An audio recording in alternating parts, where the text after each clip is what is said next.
Hey guys! So, yeah, we just got back from Wales.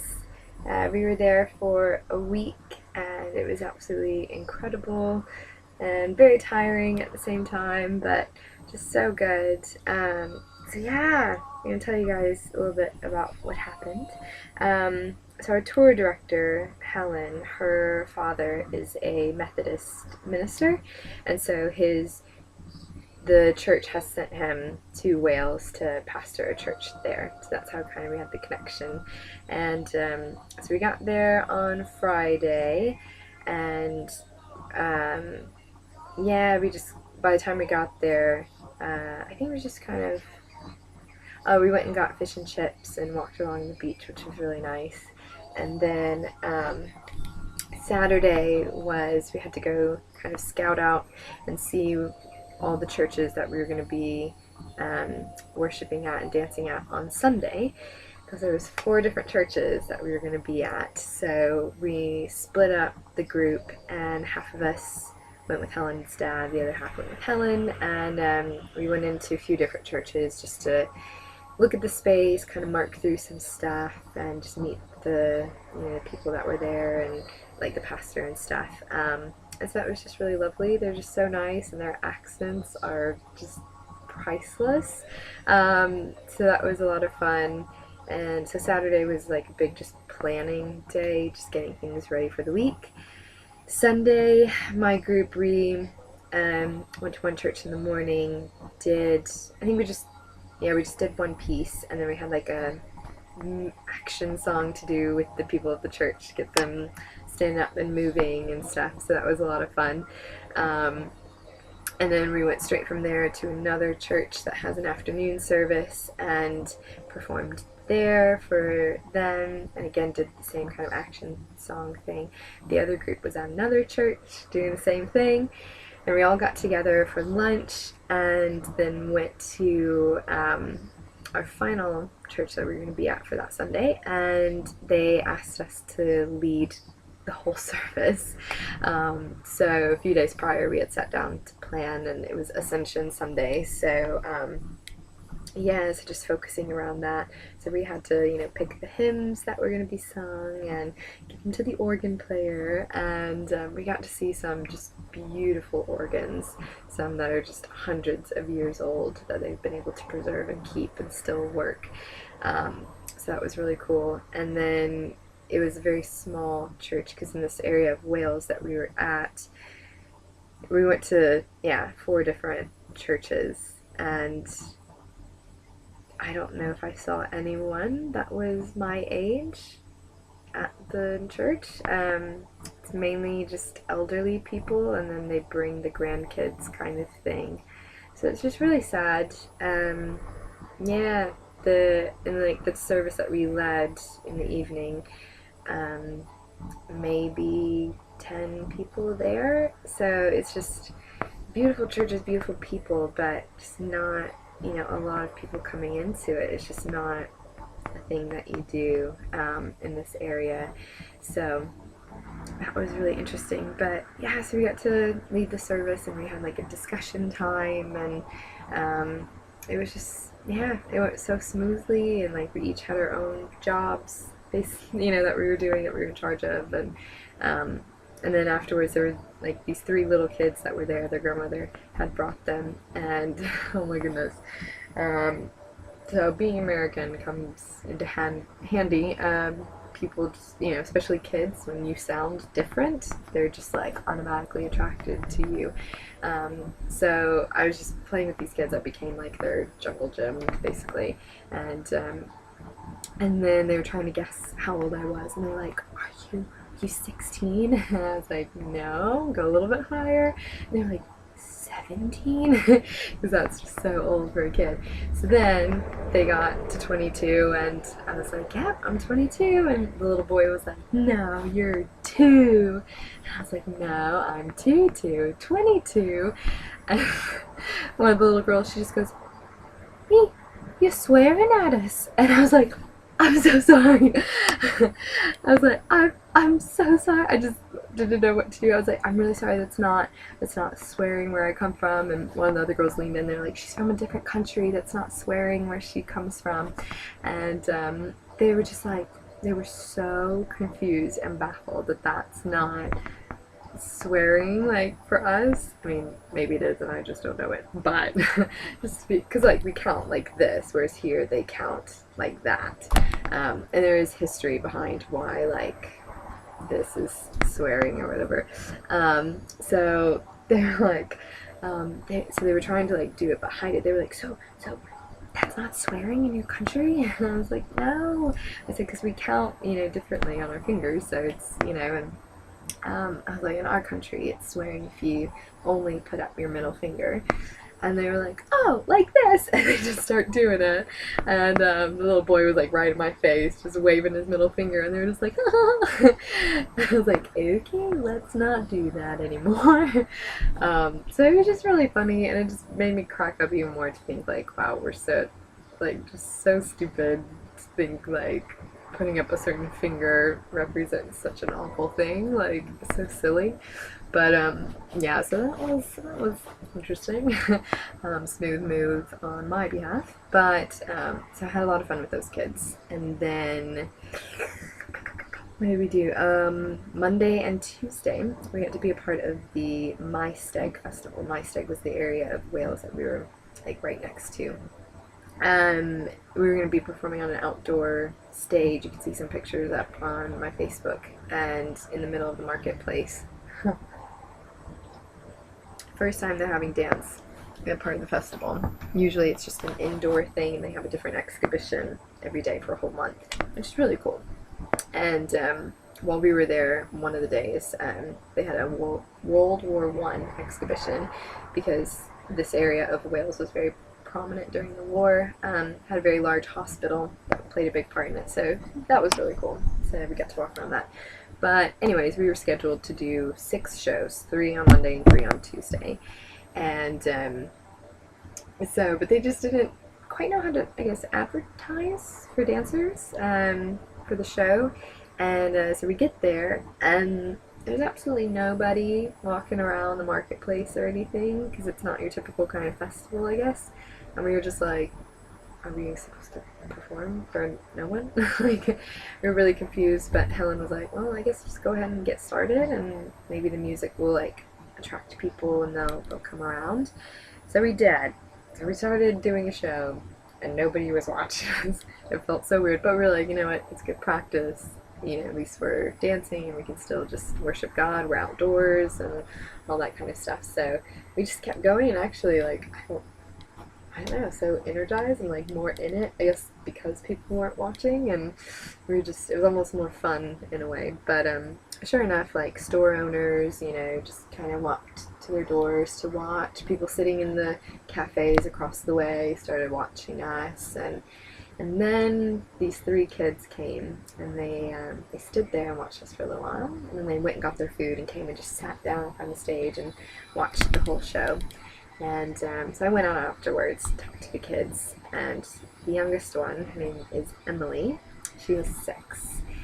She was absolutely amazed by the dancing. She's never taken ballet before or anything. She does gymnastics, I think. But so I asked her, I said, you know, would you like to come up on stage and learn a little bit of ballet?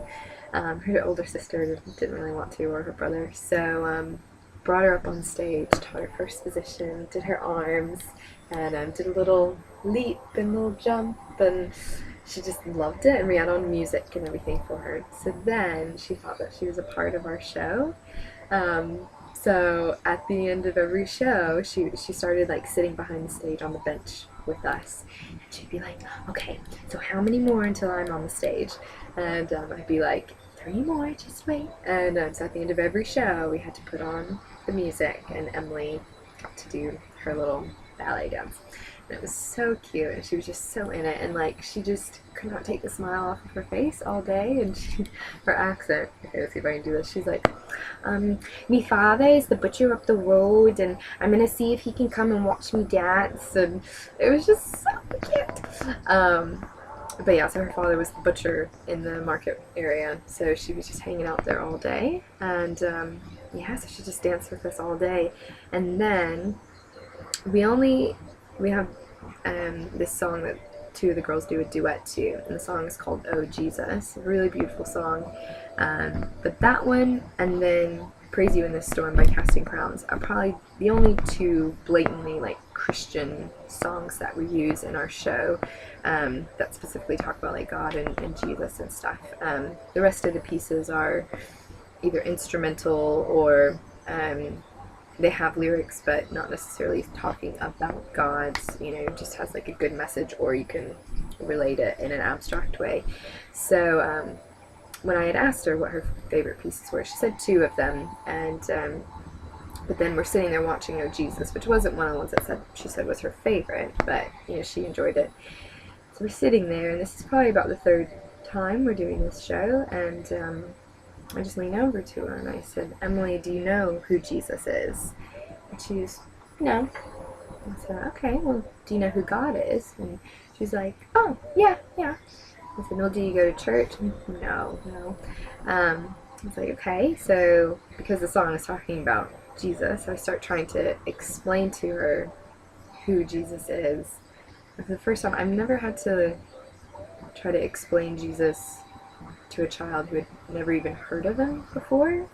Because in America, most kids, at least where in the South, like, everybody has, like, at least heard of God and Jesus and everything. So it was actually quite challenging, and I was like, wow, Lord, like, really speak through me right now, because I have no idea what I'm gonna say, like, how I've been, like, talking to teenagers and adults for so long lately, and so to go back to, like, talking to a child, it's quite challenging. But so I tried to explain to her who Jesus was, and then she just was like, "So what's the name of the song?" And I said, "It's called Oh Jesus," and I spelled it out for her. And she's like, "I'm gonna ask me father to get it on my iPad tonight so I can listen to it." And I was like, "Oh, awesome." Then I started thinking, like, her dad will probably see what the title of the song is and listen to it and probably be like, "Oh no, honey, you don't need to have this song or anything." But just the fact that, out of the whole show, all the songs, even the ones that she said were her favorite dances, she chose to download that song, which is just absolutely amazing to me. So anyway, so she asked if we'll be back the next day, and I was like, "Yeah, we'll be back tomorrow." And she's like, "Well, I'm going to come after school." And we were like, "Great, you can bring some of your friends with you and stuff," because they had Monday off of school. So sure enough, next day we get there. Yeah, pretty much the whole day. People would walk by and watch for a little while, but hardly anybody. Emily sat there and watched us the whole time. So, but anyways, it was fine. We had fun. Next day, much sunnier outside. We get there a little bit later because we're like, well, we'll wait for the schools to get out and stuff. And sure enough, there comes Emily, and she's like, "I brought all my friends, and so that they can watch me." And I told them I'd be dancing on the stage, and we were like, "Oh, awesome!" So all of her friends came. She said she was going to be performing, which is really sweet of her friends to support her in that way. And she said that she's like, "My father downloaded the song last night, and I've been listening to it." And I was just like, "Oh my gosh, that's incredible!" And so she has the song "Oh Jesus" on her iPad and listens to it all the time now. So we did 3 more shows, and at the end she would come up and do stuff, do her little bit, and she just got a little nervous, when her friends were there watching her, but she still did it. And then Helen's dad, because in Europe, in the UK, they do have religious education classes that they have to take at school, which means somebody from the Christian faith will come in and talk to them about Christianity. Somebody from the Muslim faith comes in and talks about Muslim. So then when Helen's dad came at the end of our show to help us pack up and everything, she saw him. She was like, "Hey, you've come to my school and talked to me about that Jesus guy too." And he was like, "Yeah, I have." so it started to click to her, and she just got this huge smile on her face that she had heard of Jesus before, and now to know that, like, it wasn't only this old man that had told her about this guy Jesus, but now these cool, you know, dancers talked about Jesus and dance for Jesus, you know, and it just started to all like click in her head, and it was so just awesome to watch it happen. And she was like, you know, asking if that was our last day, and I was like, yeah, but I was like, you know what, Emily, I said, now you have the song on your iPad, and I said, you can bring it here and put the song on, and you can dance on stage. She's like, by myself. So yeah, why not? She just, okay. So it was just incredible, and she took one of our little posters, and we all signed it for her, and basically redid those 6 shows for Emily, like, no doubt about it. And it just goes to show that, you know, because we always pray before our shows, like, Lord, if at least just one person's life is changed or touched, that's worth it. And it was like, we didn't have all these people that we were dancing for. It's like he specifically brought the one that he wanted us to reach. And she was a 6-year-old little girl with long, beautiful hair that had the cutest Welsh accent in the world and absolutely loved dance. It was just incredible, like, absolutely amazing. Yeah, so we've just been like praying for her, and I pray every day, I'm like, Lord, that, you know, when she gets old enough to have Facebook or whatever, like, that she'll look us up and yeah, and be able to just share her testimony with us and have come to just loving Jesus just by listening to that song, and that she'll just have this divine knowledge and realization of what the words are saying and what they mean. And oh, yeah. So just pray for Emily and her family as, you know, the song plays in their house and as everybody else listens to it and stuff. So, yeah, that was definitely a huge highlight of the trip. Yeah, so other stuff that happens. The van, we drive this big van that has all of our equipment because we set up for our own shows. We have to do all of our own lighting, all of our own sound, lay our Marley floor, everything. So we have this nice big van that has all of our equipment in it, and we were supposed to park at this church while we were doing the festival. It was quite a tight squeeze, and one of the back windows shattered because it went right into the like stone thing. I don't know. So that was quite a interesting event, but it is okay. They have great insurance because apparently some like that exact same thing happened last year, and something happens to the van every year. So, but yeah, so that was quite fun.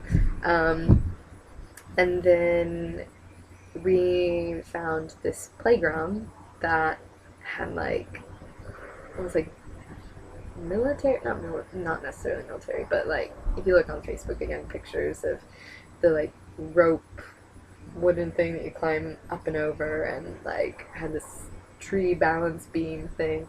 So we found it because we just started wandering around when we had a break, and we were like, obstacle course. So we planned it all out and said everything we needed to do, and there was like a perfect tree to climb, which was amazing. And so we did the obstacle course, and we did it like in twos, and so I ran it in 1:06. I beat Kiara by 1 second. But no, it was just so much fun, and it's just always nice to do something. It's not dance, but still athletic every once in a while. So that was just a nice, like, refreshing kind of moment for us. And yeah, so it was just wonderful, just meeting all the people. And oh my goodness, so we were telling everybody, they're like, what else are you doing this week while you're here? We said, oh, we're doing workshops at a school. We said the name of the school, I can't remember it now. And they were all like, oh, we pray for you guys. Like, it's a really rough school, rough kids. And we were like, oh my gosh, like, we were really worried because we were going to have to do 8 workshops, just back to back to back first graders through sixth graders. And we were just like, oh no. But we all just really prayed before we went in there, and it's not necessarily a Christian school, but again, they have to have religious education, so we can combine their religious education with PE, physical education, so which is pretty awesome. So we go in there. My group, our first class, is the nurture students, which means all students with ADD and learning disabilities like that, the kids that can't focus very well. So that's our first class we have, all boys. And we're just like, hey, here we go. I'm not even sure what year they were, what grade they were. I think they must have been like third grade, between second and third. Anyways, so we start the workshop, and they were absolutely awesome. They fully participated, and we hardly had any trouble with them. Like, there was one kid but he was just so excited, and he would start talking or like sharing a story or something, and we just have to be like, oh, that's awesome, Cody, but okay, make sure you watch Miss Megan. What is she doing? Can you do your pose? And like he would, go right into it, and they were just so awesome. And all 8 workshops, perfect angels. We only had 45 minutes with these kids, and every single class we did a warm-up with them. We did some stuff traveling across the floor and taught them an entire dance in 45 minutes. Like, it was insane. They were just so good, and all of them participated, and yeah, and I was in the bathroom, and I was in the stall, and then there was a teacher in the stall next to me, and then another teacher in there, and one of the teachers was like, I just walked by the class with your students, and they're doing the work, the dancing, and they looked fabulous. And she's like, I know, it's amazing. I think they're like a Christian group or something, because they were talking about God and stuff. But yeah, they look absolutely amazing. I was so shocked. And so I'm like listening to their conversation, and I kind of like awkwardly walk out of the stall, and they're like, oh look, here's one of them. And I was like, hi. They were like, so are you a Christian group? And I was like, yeah, we're a Christian company from London. And they're like, wow, like the kids have never been this well behaved. Like we never thought they'd be able to do something like this. It's just awesome. And even the people like in the reception area who were right outside the hall, they were like, we were really worried it was going to be so noisy in there, because they were like, the kids have never been in there and been this quiet. Because, kids, when they get a big open space, like a gym or whatever, they're just like, and so loud. So it was just such a testimony to the teachers, because it was like, we came in, we're pretty young, compared to them, and here we are handling buttloads of kids, teaching them dance of all things, and they're being perfect angels. And then they find out we're a Christian group, and we're talking to the kids about God, and how we dance for God and all this kind of stuff, and our songs are very Christian based and everything. And so it was just awesome. It was just such like, yeah, I mean, I know that doesn't happen every single time, but yeah, for a school that we were being warned about, like, it just makes the power of prayer just that much more powerful. Such an awesome testimony of it. So yeah, that was awesome. And then we got to do a workshop at a church with a youth group, and we were told afterwards that a lot of those kids aren't Christians, that they just come to hang out and for the food and snacks and stuff. So that was really awesome to just pour into them, and we did like more of a hip-hop street workshop with them. And all the older ladies were like, thank you so much for making Christianity look cool, like they're gonna really look up to you guys, and they're just like, thank you so much for what you do. And I'm just like, like, so amazing what dance can do, and how it can just influence people in so many different kinds of way, whether they're watching you teach it, whether they're taking the workshop, whether they're watching you perform, just so many different aspects of it. It's just, it just makes God so awesome that He created our bodies to be able to do this. And so yeah, that was that was a lot of fun. And the old ladies, they were like getting upset because the kids they were dancing, but they were being so focused. They were just really blank in their face and didn't look like they were having fun. And they're like, guys, don't you go dancing at the discos? And they were just like, no, we don't have discos anymore. And so they got up and came and like were doing the dance. They didn't know the choreography, but it was just to show that like when you dance, like you gotta have fun with it and smile and all this kind of stuff. And so they were so much fun.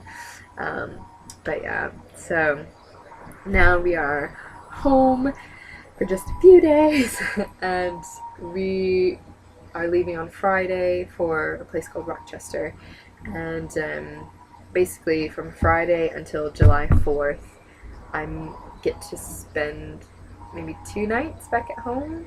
Like we're just constantly on the road, so just pray for us. Yeah, just especially like tiredness. I've just been getting really tired lately, like really fatigued and stuff.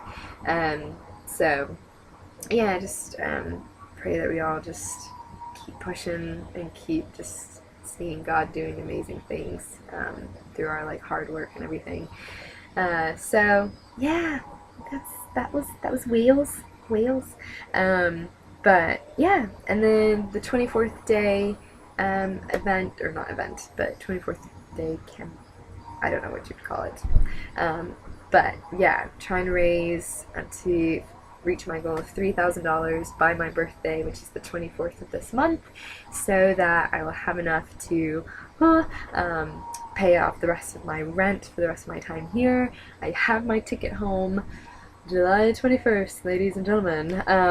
Flying into Florida though, so probably won't be in Georgia until like 23rd or 24th.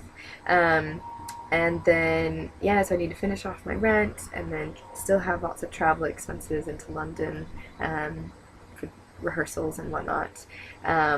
But, so if I get my goal of $3,000, I can then also have enough to bless 2 amazing companies that 2 of my friends here have both started up. And they're separate companies, but they both focus on the whole sex trafficking issue, and just they travel around performing like really heart-wrenching, heart-moving pieces that kind of bring awareness to the issue. But they also do workshops with rescued victims, and like I had one friend, she traveled all the way to India with International Justice Mission, and got to work with rescued victims over there. And it's just like, wow, like they're just doing so much, but it's so hard to be like an up-and-coming company, especially if you're a Christian dance company, like to get funding and stuff.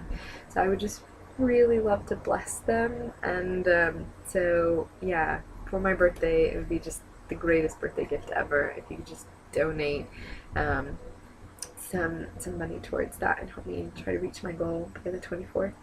And yeah, that would just be awesome birthday.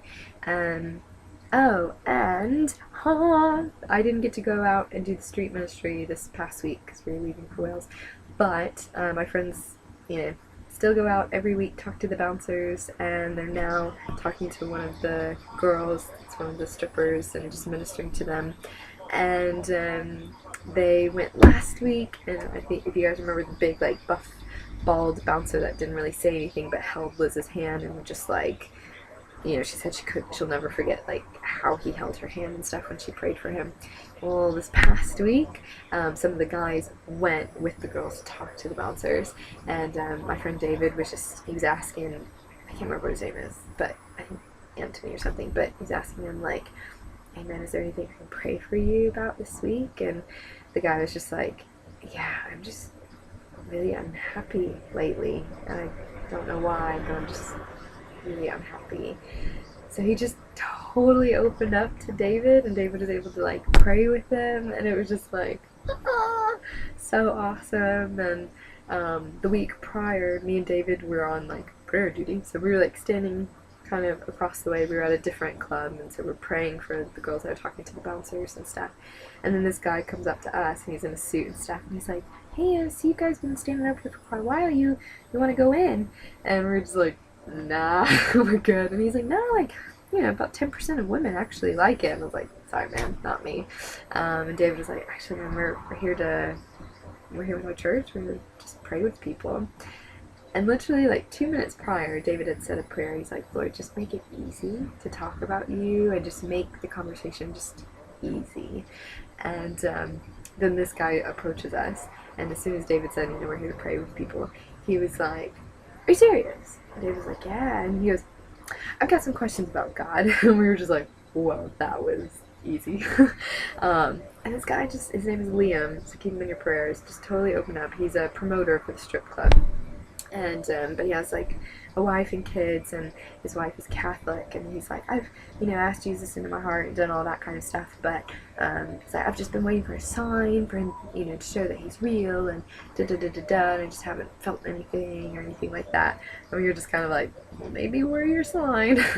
But so it was just amazing because he was so like, he just really listened to David, even though he must have been mid-40s, early 50s, and David's like this 28-year-old, but he just was so listening to David, and within like 10 minutes of talking to this guy, we covered sin and forgiveness, baptism, like the difference of why Christianity is like the truth compared to all the other religions, like just within 10 minutes. Like, it was amazing. David was just like on a roll, and this guy was totally taking it in and listening, and we invited him to our Tuesday Bible study and wrote it out for him, and he's like, thanks, like, I'm gonna keep this. And we were like, is there anything to pray for you about? And he's like, yeah. He goes, if you think about it, I just need a little prayer, not, you don't need to say anything big for me or anything. He was so open with us right away, and it was just unbelievable. So just keep praying for that. So his name is Liam, and then I think the other guy's name is Anthony, but I don't know. So just pray for the big bald guy, that he can find joy and happiness and just realize what the joy that God can bring. So yeah, I'm really sorry. I'm looking at the time for this video, and it's extremely long, and but I hope it wasn't a waste of half hour of your life. And yeah, I love all you guys, and miss you all, and I'll be home before you know it, which is really hard. So just pray for me, because I have such mixed emotions. It's gonna be hard. I've made a life here, which is really cool, but so it's gonna be hard to just pack up and go. But yeah, so more to come later. Bye!